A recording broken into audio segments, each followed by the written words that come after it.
Alright, Apple's entry-level tablets. Tablety tablet versus mini tablet. Apple iPad 9 versus iPad mini. Let's go over the raw stats.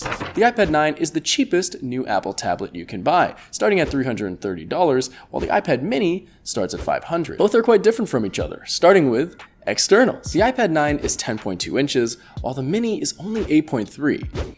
Yeah, the smaller one is more expensive.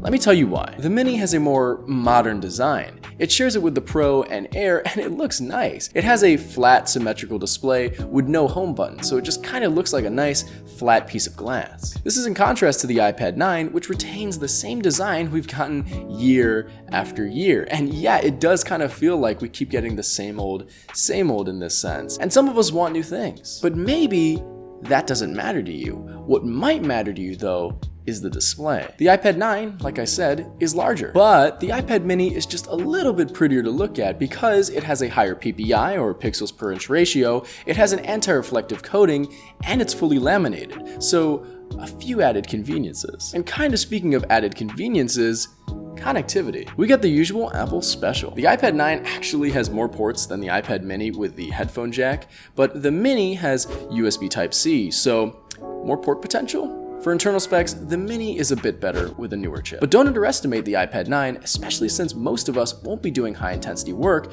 with these iPads. Here are the benchmarks. For storage, both devices are fairly disappointing, but not terrible. 64 gigabytes. They're not laptops, so we'll take it. And lastly, one more important thing to note before we get onto my suggestion are the few other added conveniences you get when you buy the iPad mini. We get a better wide camera and flash, potential for 5G, and Wi-Fi 6. This is, however, at the cost of Apple's Smart Connector, which the cheaper iPad 9 has. The iPad mini cannot magnetically attach to a keyboard.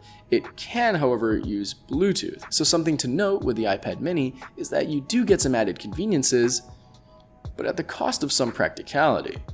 So let's dive into this. Which one should you buy? Well, as always, your decision. But let me steer you in the right direction, because this is something that I've noticed a lot of people doing. You can buy the iPad 9, but with the keyboard and pencil, you're already paying iPad mini money, so why not just get the iPad mini, right? Well, with that same logic, if you're buying the mini and its accessories, you're already paying iPad Air money, so why not get the iPad Air? And if you're paying the extra money to get the Air, why not just get the Pro? And that is how you get stuck buying something you truly don't need. Apple priced these devices competitively and made each product just look a little bit more convenient to tip you over the edge, so you end up paying a lot more for something you don't need. So then, which tablet should you buy? Well, putting it simply, if you value saving a little bit of money and having a larger screen, get the iPad 9. But if you want a more modern experience with some added conveniences at a premium, get the iPad mini. Of course, there are many nuances to this discussion, but ultimately, all of this is your decision based on your preferences.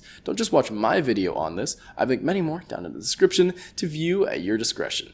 My name is Cyrus. It's spelled like Cyrus, pronounced like Cyrooster, just take out the tur. Thank you very much for watching, good luck with your purchase, and have a wonderful day.